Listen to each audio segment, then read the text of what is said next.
Jake Morrison wiped the sweat from his forehead and looked at the display screen in front of him. His mining ship, the Frontier Dream, had been working in the asteroid belt for 3 months now.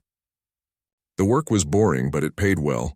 He and his crew of 12 people spent their days breaking apart rocks and collecting valuable metals. It was honest work, even if it was far from Earth. "Hey, Jake, you seeing this?" His co-pilot, a young woman named Maria Santos, pointed at her scanner. "There's some weird energy readings coming from past Neptune." Jake leaned over to look. The screen showed strange patterns like waves of light moving through space. "Probably just solar activity or something. You know how it gets out here." Maria shook her head. "I've been doing this for 5 years. Never seen anything like that before. Log it and send it to Earth. Let the science people figure it out."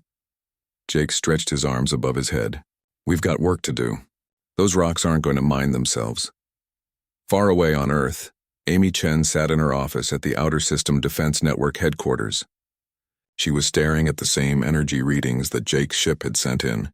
But unlike Jake, Amy knew exactly what they meant. She had been waiting for this moment for 15 years. Amy picked up her phone and made a call. "It's starting. They're here." The person on the other end was quiet for a moment. "Are you sure?" "Positive. The signatures match everything we predicted. Alert all stations. Tell them to follow protocol exactly as we practiced." Amy hung up and looked out her window at the city below. Millions of people were living their normal lives, not knowing that everything was about to change. She took a deep breath and walked to the main control room. In the darkness of space beyond Neptune, something massive was moving. The Zalthor fleet had arrived. 300 ships, each one larger than Earth's biggest aircraft carrier, floated in perfect formation. They had traveled across the galaxy for one purpose: to eliminate humanity before it became a threat. Commander Zekthar stood on the bridge of his flagship. He was tall, with blue-gray skin and 4 arms. His species had been exploring space for 10,000 years. They had seen hundreds of civilizations rise and fall, and they knew a dangerous species when they saw one. "Status report," Zekthar commanded. His second officer, a smaller alien with red markings on her face, checked her instruments. "All ships in position. Stealth fields operating at maximum efficiency. The humans cannot detect us," Zekthar nodded. "Good. What have we learned from their communications?" "They are as chaotic as our report suggested, Commander. Their military sends messages in simple codes that we broke in minutes. Their ships are scattered across the system with no clear defensive pattern. Their technology is at least 50 years behind ours." A third officer added, "We intercepted a broadcast from their central command. They are having arguments about budget cuts to their defense program." Several officers made sounds that might have been laughter in their language. Zekthar allowed himself a small smile. Humans were so predictable. They had no idea what was coming. "Prepare the invasion plan," Zekthar ordered. "We strike in 3 days. First, we destroy their outer defenses. Then we move to Mars. Finally, Earth itself. The entire operation should take less than 1 week." Back on Earth, Amy Chen was in a meeting with other defense commanders. Around the table sat the people who had been preparing for this moment for 3 decades. Lieutenant Ben Carter from the Earth defense ship Valiant, Colonel Danny Wright from Mars Defense Station, Lisa Park, the best tactical analyst in the solar system, and a dozen others, all wearing the calm expressions of people who knew exactly what they were doing. "The Zalthor are watching us," Amy said calmly. "They've been watching us for 32 years. They've intercepted thousands of our communications. They've scanned our defenses. They've studied our technology, and they think they know everything about us."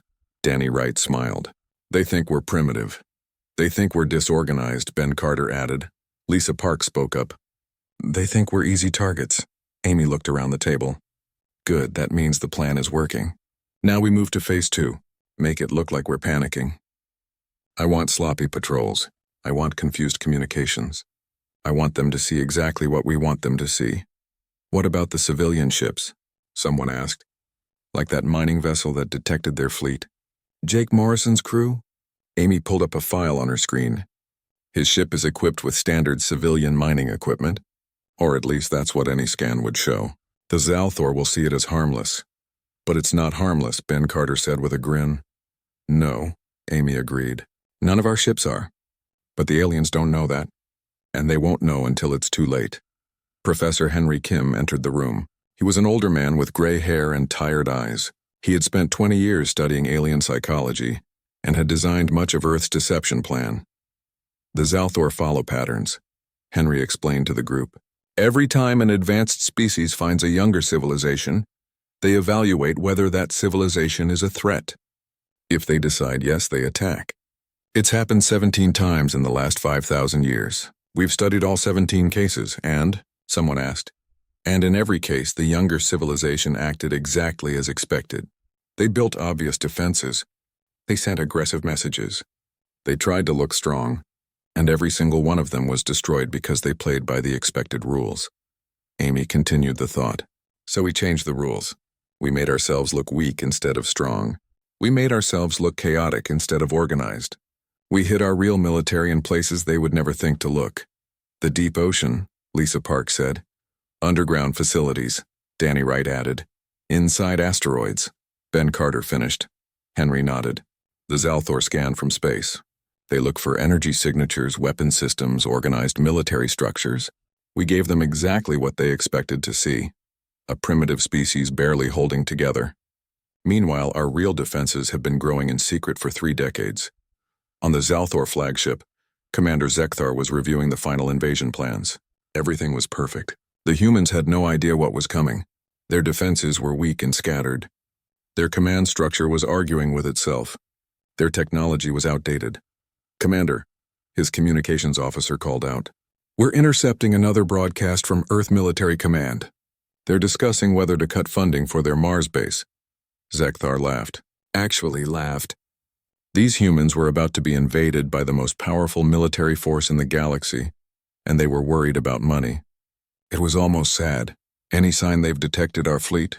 He asked. No, Commander. One mining ship registered unusual energy readings, but they classified it as natural phenomena. The report was filed and ignored by their command structure. Perfect. Zekthar pulled up a 3-dimensional map of the solar system. Red dots showed the positions of all known human defenses. Blue dots showed where his fleet would strike. It was almost too easy. In 3 days we attack, he announced to his officers. The human threat will be eliminated before it can spread beyond this system. The Dominion Council will be pleased. Back on Jake Morrison's mining ship, the crew was finishing their shift. Maria Santos was still bothered by those energy readings. She had sent the data to Earth like Jake told her, but something felt wrong. Jake, she said quietly, what if those readings weren't natural? Jake looked up from his dinner. What do you mean? What if it's something else? What if someone is out there? Jake put down his food. Maria was young, but she was smart. If she had a bad feeling, he should listen. You think it's aliens? Maybe, I don't know. It just doesn't feel right. Jake pulled up the readings on his personal tablet. He studied them for a long time. Finally, he made a decision. Send another report to Earth, mark it priority. Say we think it might be artificial in origin. Will they listen? Probably not. But at least we tried. What Jake didn't know was that Amy Chen received his second report within minutes. She read it carefully and smiled. Jake Morrison was more observant than he realized. That was good. Earth would need people like him in the coming days. Amy sent a coded message to Jake's ship. To anyone intercepting it, the message would look like a standard acknowledgement, but hidden in the code was a different message. Stand by for orders. You are not alone. On Mars, Colonel Danny Wright was preparing his station for evacuation. Not a real evacuation, of course, but it had to look real to anyone watching. He gathered his officers and explained the plan. When the attack comes, we panic. We send confused messages. We scramble our defenses in all the wrong ways. And then we evacuate. We make it look like we're abandoning Mars in fear. But we're not really leaving, one officer said. No. We're repositioning. Every person on this station has a secondary assignment. When we evacuate, we're actually moving to our real defensive positions. The ones the Zalthor don't know about. What if they follow us? They won't. They'll think we're running away. They'll be focused on moving deeper into the system, and that's exactly what we want. Across the solar system, similar conversations were happening. On the Valiant, Ben Carter was briefing his crew. At hidden weapon platforms, commanders like Sam Hughes were running final checks. In secret bases, the alarm woke Jake Morrison from a deep sleep. He jumped out of his bunk and ran to the bridge of the Frontier Dream. Maria Santos was already there.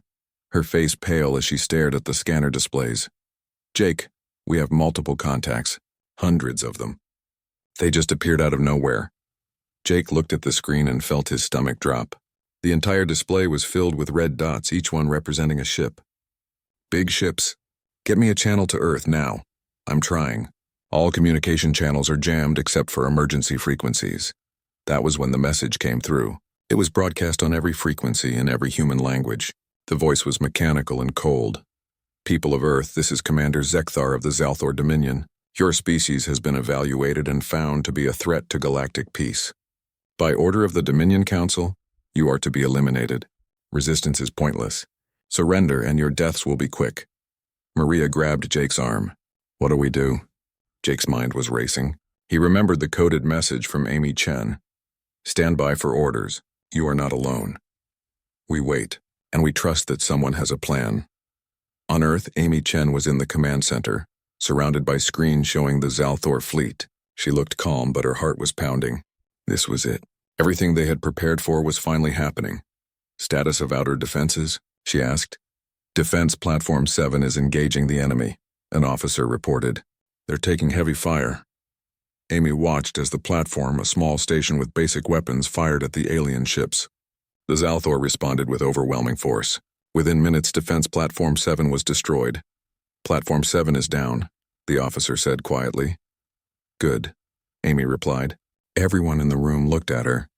"I mean, maintain the pattern. All outer platforms are to engage and then fall back. Make it look real, but don't take unnecessary risks with lives. Follow evacuation protocols." Lieutenant Ben Carter was on the bridge of the Valiant when the order came through. "All ships engage enemy forces with standard defensive pattern Alpha." His weapons officer looked confused. "Sir, pattern Alpha is outdated. We haven't used that in 15 years. "I know," Ben said, "but those are our orders. Fire is ordered, then prepare to retreat." The Valiant moved forward with 3 other Earth defense ships. They fired their railguns at the approaching Zalthor fleet. The weapons were real and they did some damage, but it was like throwing pebbles at a tank. The alien ships barely slowed down. "Sir, we're taking fire. Shields at 60%. Fall back," Ben ordered. "Make it look panicked. I want random course changes. Make them think we don't know what we're doing." The Valiant turned and ran with the other Earth ships following. They fired behind them as they retreated, but their shots were poorly aimed. To the Zalthor, it looked like the Earth forces were breaking apart in fear. On the Zalthor flagship, Commander Zekthar watched the battle with satisfaction. Just as predicted. Their defenses are weak and poorly coordinated. "How many platforms have we destroyed?" "4 so far, Commander. The rest are falling back or evacuating." "And their ships?" "Running. Their weapons are primitive and their tactics are amateur level." "This will be over faster than we thought." Zekthar nodded. "Continue the advance. Destroy any defensive installations you find. Next target is Mars." On Mars, Colonel Danny Wright was giving orders to his people. "All personnel begin evacuation procedures." "This is not a drill." "Repeat, this is not a drill." Alarms blared throughout the Mars defense station. People ran through corridors, grabbing equipment and heading to escape pods. It looked like chaos. It sounded like panic. And every moment of it was being transmitted on frequencies the Zalthor could intercept. "Sir, the enemy fleet is approaching Mars orbit," an officer reported. "How long until they arrive?" 3 hours, Danny nodded. "Then we have 3 hours to complete our evacuation. Move everyone to the secondary positions." He lowered his voice. "And remember, make it look good. We need them to think we're running scared." Lisa Park was at Earth Command watching tactical displays that showed the real situation. While the Zalthor saw a panicking, disorganized defense, Lisa saw something very different. She saw Earth ships retreating along carefully planned routes. She saw evacuation pods heading exactly where they were supposed to go. She saw defense platforms self-destructing after their crews had already left. "It's working," she said to Amy. "They're buying it. Completely." Amy watched as the alien fleet pushed deeper into the solar system. "How many ships have they committed to the assault?" "About 200. They're keeping 100 in reserve near Neptune." "Good. The more they send in, the better. What about our hidden assets?" "All silent. No active sensors, no communications. The Zalthor have no idea they exist." Amy allowed herself a small smile. "Then let's give them what they expect.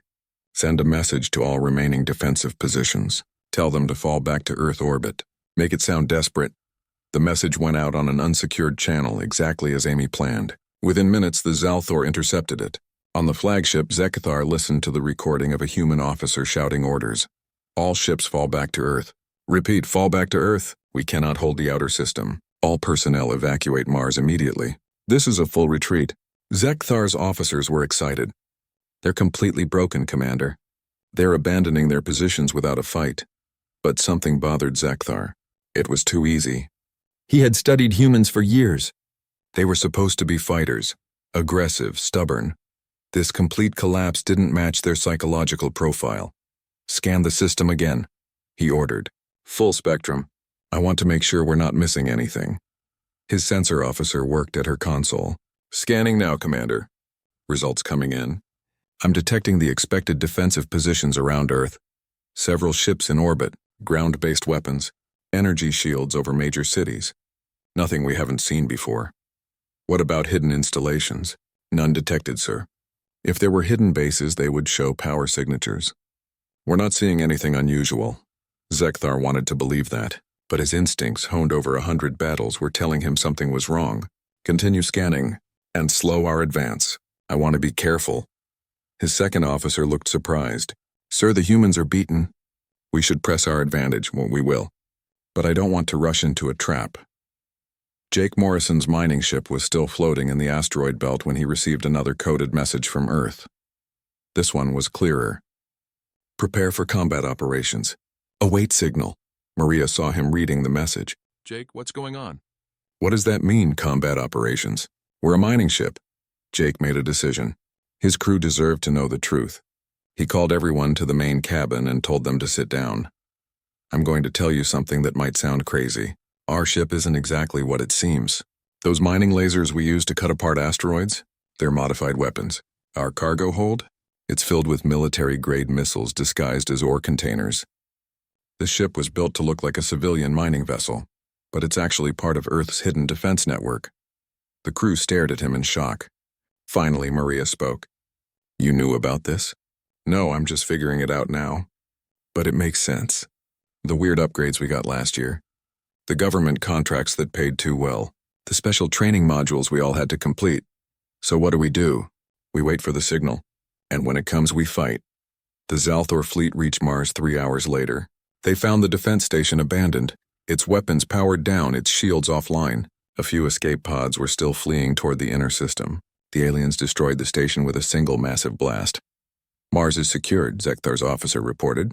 No resistance encountered. Any sign of the humans who evacuated? They appear to be fleeing to Earth. Long-range scans showed dozens of small ships heading in that direction. Zekthar studied his display. The path to Earth was clear. The humans were broken. Victory was certain, so why did he still feel uneasy? Send a message to the Dominion Council. Tell them the invasion is proceeding according to plan. Human resistance is minimal. We expect to have control of Earth within 48 hours. But what Zekthar didn't know was that every one of those fleeing ships contained soldiers heading to their real positions. The abandoned Mars station was only a shell. The real base was hidden underground, powered down and waiting, and most importantly, every move the Zalthor made was being watched and analyzed by the very humans they thought were running in fear. At Earth Command, Lisa Park was updating her tactical board. The Zalthor fleet has entered the inner system. They've committed 220 ships to the assault. Reserve forces remain at Neptune. Distance from the trap zone? Amy asked. They'll enter optimal range in 6 hours. Amy nodded. Then in 6 hours we show them what humanity really is. Alert all hidden units. Tell Sam Hughes at Sentinel-7 to prepare his platforms. Tell Kate Rogers to get her fighters ready. And send a message to Jake Morrison and every other civilian ship out there. It's almost time. Ben Carter received the update on the Valiant. His ship had been retreating for hours, always staying just ahead of the Zalthor forces, leading them deeper into the system. Now the message told him what to do next. All crew, battle stations. Prepare for combat operations. This is not a, The signal came at exactly the moment Amy Chen had planned. One simple word transmitted across every hidden channel in the solar system. Spring. On Earth, in underground bunkers and hidden facilities, thousands of soldiers heard that word and smiled. They had been waiting for this moment for years. Some of them had trained their entire adult lives for this one battle. Now it was finally time. Commander Sam Hughes was sitting in what looked like a dead asteroid, just one piece of rock among millions in the asteroid belt. But inside that rock was Sentinel-7, a weapons platform with enough firepower to destroy a dozen ships. And around him, hidden in other asteroids, were 300 more platforms just like his. All stations. This is Sentinel-7, drop camouflage on my mark. 3, 2, 1. Mark. Across the asteroid belt, hundreds of dead rocks suddenly came to life. Their surfaces split open, revealing weapons that had been hidden for 3 decades. Power systems that had been running on minimal energy suddenly surged to full strength. Targeting computers that had been dormant locked onto the Zalthor ships that had just passed through the belt. On the Zalthor flagship, alarms started screaming. Zekthar ran to his sensor console. "What's happening?" "Commander, we're detecting massive energy spikes throughout the asteroid belt. Hundreds of them. They're weapons platforms. They were there the whole time and we never saw them. That's impossible. We scanned the entire system. They must have stealth technology far beyond what we predicted. Commander, they're targeting our ships." Zekthar felt ice in his blood. "All ships, evasive maneuvers. Return fire." But it was too late. The Zalthor fleet had passed through the asteroid belt expecting no resistance. Now they were surrounded by weapons that had been waiting for them to get into the perfect position. Sam Hughes gave the order. "All platforms fire at will." The asteroid belt lit up like a fireworks display. Beams of energy lanced out from hidden positions, striking Zalthor ships that had nowhere to run. The aliens tried to fight back, but they couldn't target what they couldn't see. The platforms would fire, then immediately relocate inside their asteroids, hiding again before return fire could hit them. Sentinel-7 to all platforms. Enemy flagship is breaking toward Earth, pursuing targets of opportunity. Keep them pinned down. Jake Morrison heard the signal on the Frontier Dream. He looked at his crew. "This is it. Maria, drop the mining equipment panels." "Jake, are you sure about this?" "Do it." Maria pressed a button and the sides of the Frontier Dream fell away. Underneath the mining equipment were weapons. Big weapons. Military-grade particle beam cannons, missile launchers, and electromagnetic pulse generators. The mining ship transformed before their eyes into a warship. All across the asteroid belt, the same thing was happening. Hundreds of civilian ships were dropping their disguises and revealing their true nature. Mining vessels became destroyers. Transport ships became carriers. Research stations became weapon platforms. The Zalthor fleet was being torn apart from every direction by enemies they never knew existed. Frontier Dream to Earth Command. "This is Jake Morrison. We're armed and ready to engage." Amy Chen's voice came back. "Welcome to the party, Jake. Target coordinates being transmitted now." "Make them count." Jake looked at his crew. They were scared, but they were ready. "Maria, lock onto those coordinates." Everyone else, battle stations. "Let's show these aliens what a human mining crew can do." On the Valiant, Lieutenant Ben Carter finally gave the order he had been waiting to give for hours. "All crew, end the charade. Power up real weapon systems. Drop the disguise." The Valiant had been pretending to run away. Now it stopped running. The ship's outer hull split apart, revealing twice the size and 3 times the weapons. Hidden compartments opened to show missile tubes. The engines that had seemed barely functional suddenly roared to full power. "Sir, all systems online. We're showing our real capabilities now." Ben smiled. "Good, time to stop pretending we're scared. All ships form up. We're going hunting." The Valiant turned around along with dozens of other Earth ships. They had been leading the Zalthar deeper into the system. Now they showed their true strength and charged straight back at the enemy.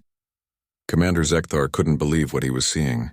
The human ships that had been running away were now attacking with weapons they shouldn't have. The primitive technology was suddenly far more advanced than his own. The disorganized defense was now a perfectly coordinated trap.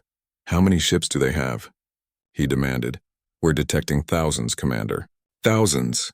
They were hidden everywhere. Our scans never detected them. That's impossible. You can't hide that many ships." "They did, sir." "And they're all converging on our position now." Kate Rogers sat in her fighter cockpit, listening to the command channel. She was young, only 25 years old, but she was one of the best pilots in the Earth Defense Force. And now, finally, she got to prove it. "All fighters, this is Rogers. We've got the green light. Let's show them how humans fly. Her fighter squadron launched from a hidden base inside one of Saturn's moons. 200 fighters, small and fast, designed specifically for combat in space. The Zalthor had never seen them because they had never been used in combat before. Earth had been building and training in secret for 3 decades. Remember your training, Kate said to her squadron. Use the gravity wells. The aliens fly in straight lines. We don't. The fighters swept into the battle zone, and immediately the Zalthor realized they were facing something new. Human fighters didn't fly like normal spacecraft. They used gravity from planets and moons to slingshot themselves at impossible speeds. They dove through dangerous debris fields that should have destroyed them. They pulled maneuvers that should have killed their pilots. Kate saw an alien cruiser ahead and smiled. Watch this. She dove toward Mars using its gravity to accelerate to incredible speed, then pulled up at the last second and shot past the Zalthor ship at a velocity that made her vision blur. Her weapons fired automatically as she passed, punching holes in the alien hull before they even knew she was there. That's for thinking we were primitive, she said. All across the battlefield, similar scenes played out. Earth's fighters were faster, more maneuverable, and far more reckless than anything the Zalthor had encountered. Their pilots did things that seemed impossible, using the 3-dimensional nature of space combat in ways the aliens had never imagined. On Mars, Colonel Danny Wright received his signal. All units surface now. The abandoned Mars Defense Station had been just a shell. The real base was underground, hidden beneath miles of rock and sand. Now doors opened in the Martian surface and thousands of defense turrets rose from hidden positions. Ground-based weapons that the Zalthor had never detected opened fire on the alien ships passing overhead. Missiles launched from underground silos. Energy weapons that had been built into the planet itself activated and targeted the enemy fleet. Mars defense to all units. The planet is armed and operational, engaging enemy forces now. The Zalthor had thought Mars was dead and abandoned. Now the entire planet was attacking them. Zekthar was trying to understand how everything had gone so wrong. His fleet was being destroyed from all directions. Enemies that shouldn't exist were tearing his ships apart. The primitive humans had technology that rivaled or exceeded his own. Get me a damage report. Now, Commander, we've lost 40 ships. Another 60 are heavily damaged. Our formation is broken. The humans are everywhere. What about the reserve fleet at Neptune? They're on their way, but it will take hours for them to arrive. And Commander, if the humans had this many hidden forces here, they might have forces hiding near Neptune too. Zekthar hadn't thought of that. Were there more traps waiting? How much had the humans hidden from them? All ships fighting retreat toward Neptune. Try to regroup with our reserves. But even retreat was difficult. The human ships seemed to know exactly where the Zalthor fleet would go. They were already in position, blocking escape routes, herding the alien ships exactly where they wanted them to go. Amy Chen watched the battle from Earth Command. Every screen showed the same thing. The Zalthor fleet being systematically destroyed by forces they never knew existed. Status update, she requested. Lisa Park read from her displays. Zalthor forces have lost approximately 20% of their invasion fleet. Another 30% are damaged. They're attempting to retreat toward Neptune, but we have ships in position to intercept. What about casualties on our side? Minimal. We've lost maybe a dozen fighters and 3 small ships. No major vessels. The plan is working better than we hoped. Amy nodded. Begin Phase 4. I want them to reach the Neptune trap zone. Don't destroy them completely. Just hurt them enough that they run where we want them to run. Understood. Transmitting orders now. Across the solar system, Earth's forces received new instructions. Stop killing the Zalthor. Start herding them. Push them back toward Neptune, where the final part of the trap was waiting. Jake Morrison's crew had destroyed 2 alien ships and damaged 3 more. They were exhausted but exhilarated. The Frontier Dream had taken some damage, but nothing critical. Jake, we're receiving new orders, Maria said. We're supposed to pursue the enemy fleet but not destroy them. Just keep pressure on them. Commander Zekthar sat on his damaged flagship, watching his fleet limp toward Neptune. Around him, his officers worked in stunned silence. They had lost so much. Ship's soldiers' pride. Everything they thought they knew about humanity had been wrong. Commander, we're approaching the Neptune system. Our reserve fleet is 3 hours away. Zekthar nodded numbly. At least the reserves would help. At least they could regroup. Maybe they could even figure out what went wrong and plan a new attack. Or maybe, he thought grimly, they should just run, leave this system and never come back. But before he could make that decision, something happened that changed everything. Every screen on his ship suddenly changed. The tactical displays, the communication panels, even the personal devices his crew carried, all of them showed the same thing. A human woman sitting at a desk looking calmly at the camera. It was Amy Chen. "Hello, Commander Zekthar. My name is Amy Chen. I'm the Chief of Earth's Outer System Defense Network. I'm broadcasting this message to every ship in your fleet. You can't turn it off, you can't block it, and you can't ignore it. So I suggest you listen." Zekthar tried to cut the transmission, but nothing worked. The human woman continued speaking. "By now you've realized that your invasion didn't go as planned. Your fleet is broken. Your ships are damaged. And you're running back to your reserves, hoping to regroup and figure out what went wrong. I'm going to save you some time and tell you exactly what went wrong." Amy leaned forward in her chair. "You underestimated us. That was your first mistake, but it wasn't really your fault. We made sure you would underestimate us. For 32 years we've known you were watching us. We detected your scout ships the first time they entered our system. We knew you were intercepting our communications. We knew you were studying us, evaluating us, deciding if we were a threat." On the Zalthor flagship, officers looked at each other in shock. 32 years? The humans had known the entire time. "We studied you too, Commander. We studied 17 other civilizations that came before us. Civilizations that were tested by older races and found wanting. Civilizations that were destroyed because they acted exactly as expected. We learned from their mistakes." Amy stood up and walked to a large display behind her. It showed a map of the galaxy with dots marking different star systems. Every time a young species reaches space, they're evaluated. It's a pattern that's repeated across the galaxy. If they seem aggressive, they're eliminated as a threat. If they seem weak, they're conquered. If they seem too advanced, they're destroyed before they become dangerous. The galaxy has been shaped by these tests, these evaluations. Older races deciding which younger races deserve to live. She turned back to the camera. "We decided we didn't like that game, so we changed the rules." A new face appeared on the screen next to Amy. It was Professor Henry Kim. He looked tired but satisfied. "My name is Henry Kim. I've spent 20 years studying xenopsychology, the psychology of alien species. I've analyzed every first contact scenario we could find records of, and I discovered something interesting. The civilizations that survived weren't the strongest or the smartest. They were the ones that surprised their evaluators. The ones that didn't fit into expected patterns." Henry pulled up charts and graphs. "The Zalthor Dominion has been evaluating younger civilizations for thousands of years. You have a very specific pattern. You look for species that display aggression, rapid technological development, and territorial expansion. You see these traits as threats, and you eliminate threats before they grow strong enough to challenge you." Amy came back on screen. "So we made sure you saw exactly those traits in us. We broadcast aggressive messages. We showed you rapid but messy technological advancement. We expanded into our solar system chaotically, with no clear organization. Everything you saw in us was designed to make you think we were a threat. A threat that was still weak enough to eliminate easily." Zekthar felt sick. They had been manipulated from the beginning. Every piece of intelligence they had gathered, every communication they had intercepted, everything had been designed to fool them. "But while you were watching our public face," Amy continued, "we were building our real defense network in secret. In the deep ocean, where your orbital scans couldn't penetrate, in underground facilities that didn't show energy signatures, in asteroids that looked dead but were actually weapons platforms. We built our true military where you would never think to look." Another person appeared on screen.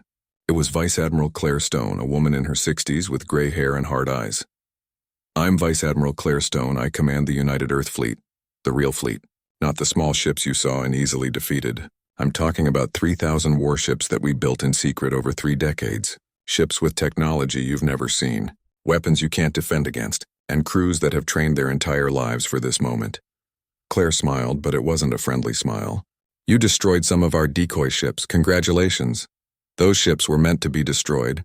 Every single one of them was evacuated before you fired. We lost hardware, but not lives. Because unlike you, Commander Zekthar, we value our people. We don't send them to die for nothing." The screen split to show multiple faces. Scientists, soldiers, engineers, politicians, all human, all looking at the camera with the same calm confidence. Everything you saw was a performance, Henry Kim said. Our chaotic communications were actually encrypted in ways you couldn't detect. Our arguing politicians were following a script. Our outdated military tactics were deliberately designed to look weak.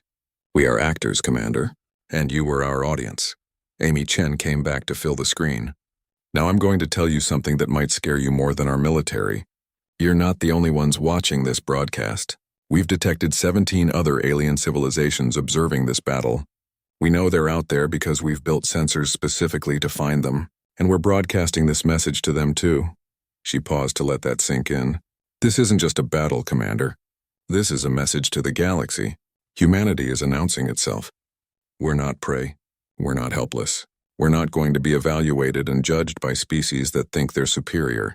We're here, we're strong, and we will defend ourselves against anyone who threatens us. On the Zalthor flagship, Zekthar finally found his voice. This is impossible. You couldn't have hidden this much from us. Our technology is superior. Our sensors are the best in the galaxy. Amy smiled sadly. Your technology is good, Commander. But you made a fatal assumption. You assumed that if something existed, you would be able to see it. You never considered that we might develop technology specifically designed to hide from your sensors. You never thought that a primitive species might be clever enough to fool you. Lisa Park appeared on screen next to Amy. I'm Lisa Park, tactical analyst. I've been studying your fleet composition and battle tactics for 5 years. I know exactly how you think, how you plan, how you attack. I know because you're predictable, Commander. Your species has been using the same basic military doctrine for 1,000 years. Why change what works, right? Lisa pulled up tactical displays. The problem is we're not predictable. We don't follow your rules. Human military history is full of unexpected tactics, surprise attacks, and strategies that seem illogical, but work anyway. We've been fighting each other for thousands of years. We know every dirty trick, every clever deception, every way to turn weakness into strength. You came here expecting to fight a primitive species that would panic and break apart, Amy said. Instead, you found a species that has been preparing for you specifically. Every single aspect of our defense was designed with the Zalthor in mind. Your weapons, your shields, your tactics, we studied all of it. And we built counters to all of it. The screen changed to show the Neptune system. The Zalthor reserve fleet was visible, waiting near one of Neptune's moons. Your reserve fleet is about to enter weapons range of our Neptune defense grid, Amy said calmly.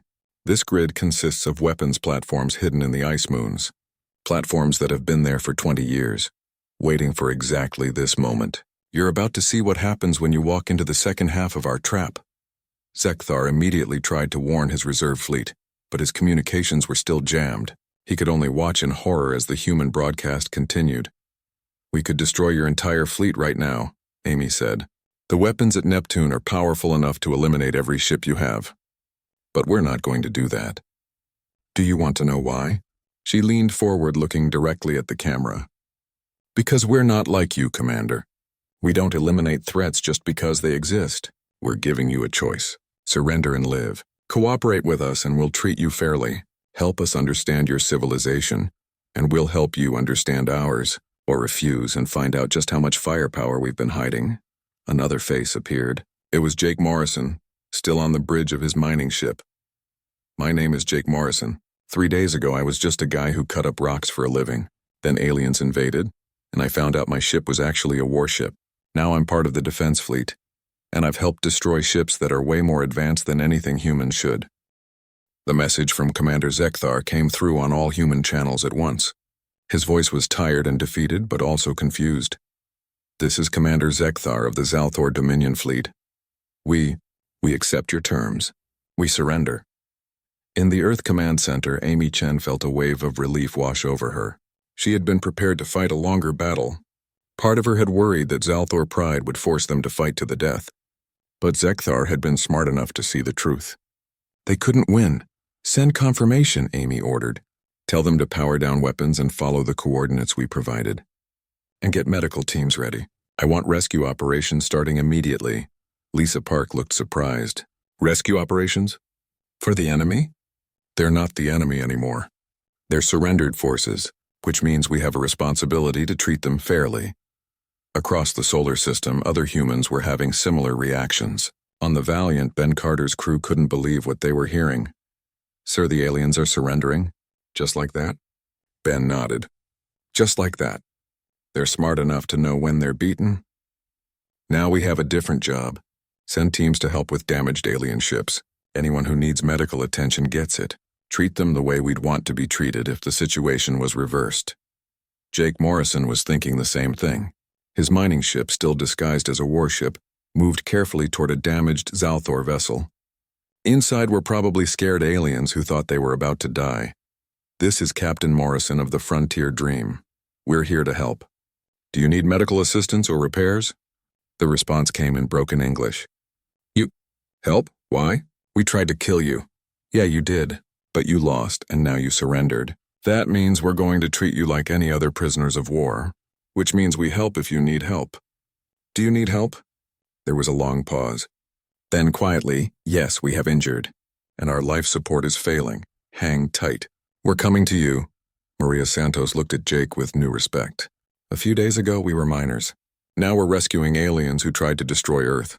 This is the weirdest week of my life," Jake smiled. "Welcome to being human. We're really good at surprising people." At Neptune, the reserve fleet was also surrendering. They had watched the broadcast.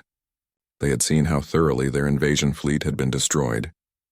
And when the Neptune defense grid had revealed itself, showing weapons that could vaporize their entire fleet in seconds, they had made the smart choice. Commander Zekthar was brought aboard a human ship called the Liberty. He expected to be locked in a cell or maybe executed. Instead, he was taken to a medical bay where human doctors checked him for injuries. "I don't understand," he said to the human doctor treating him. "We invaded your planet. We tried to kill you all. Why are you helping me?" The doctor, a woman named Dr. Karen White, shrugged.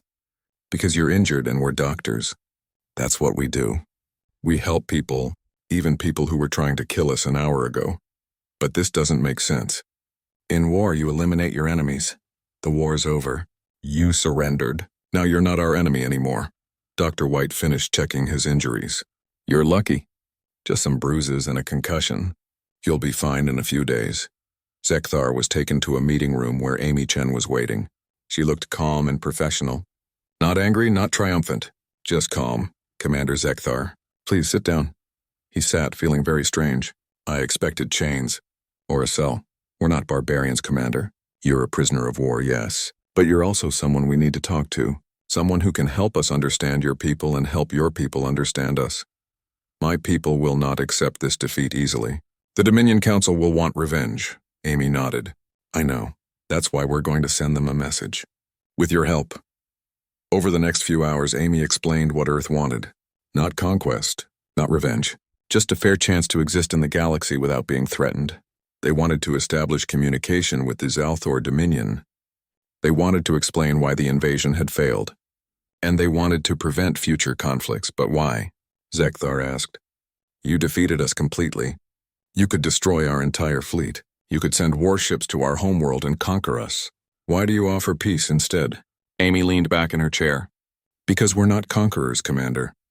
We developed all these weapons and strategies for one reason: to survive, not to attack others. Earth has a long history of war.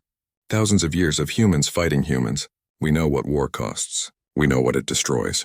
And we decided a long time ago that we would only fight when we had no other choice.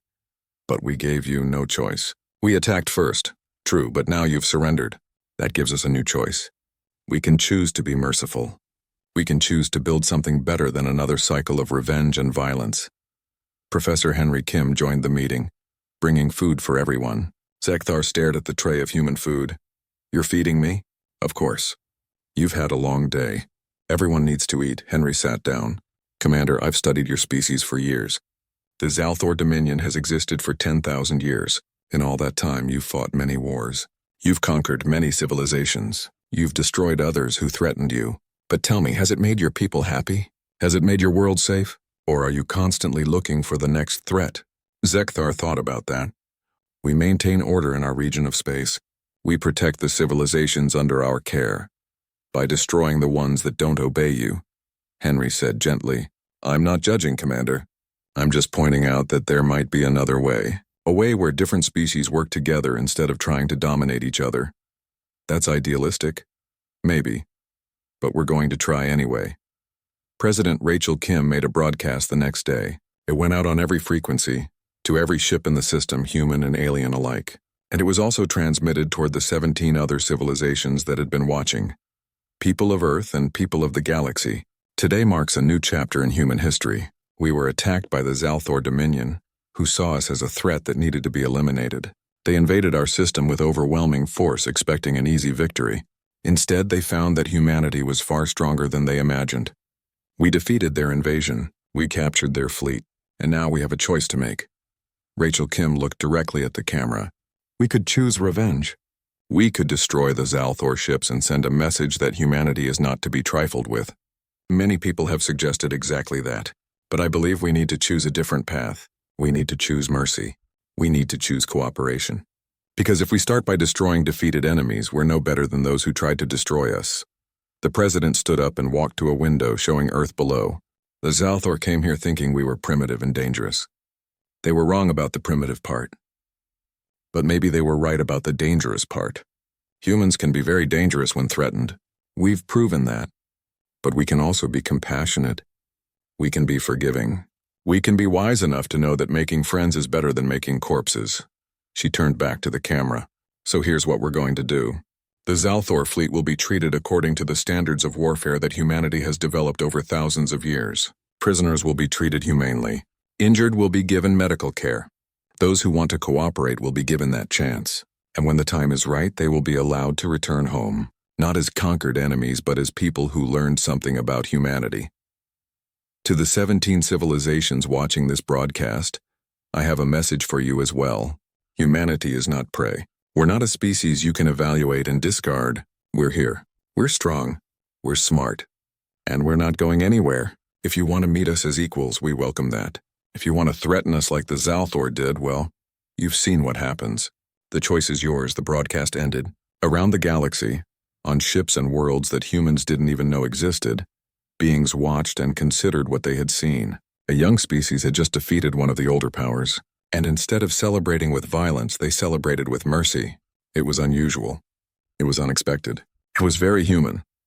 Jake Morrison spent the next few days helping repair alien ships. His crew, who had been simple miners a week ago, were now acting as emergency responders. They brought food, medicine, and repair equipment to Zalthor vessels that needed help. This is really weird, Maria said as they finished helping another alien crew. Last week I was worried about making rent. This week I'm fixing alien spacecraft, Jake laughed. Yeah, life comes at you fast. But you know what? I think this is important. These aliens came here expecting monsters. If we act like monsters, we prove them right.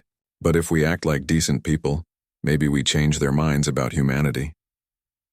At the detention facility where Zalthor officers were being held, something unexpected was happening.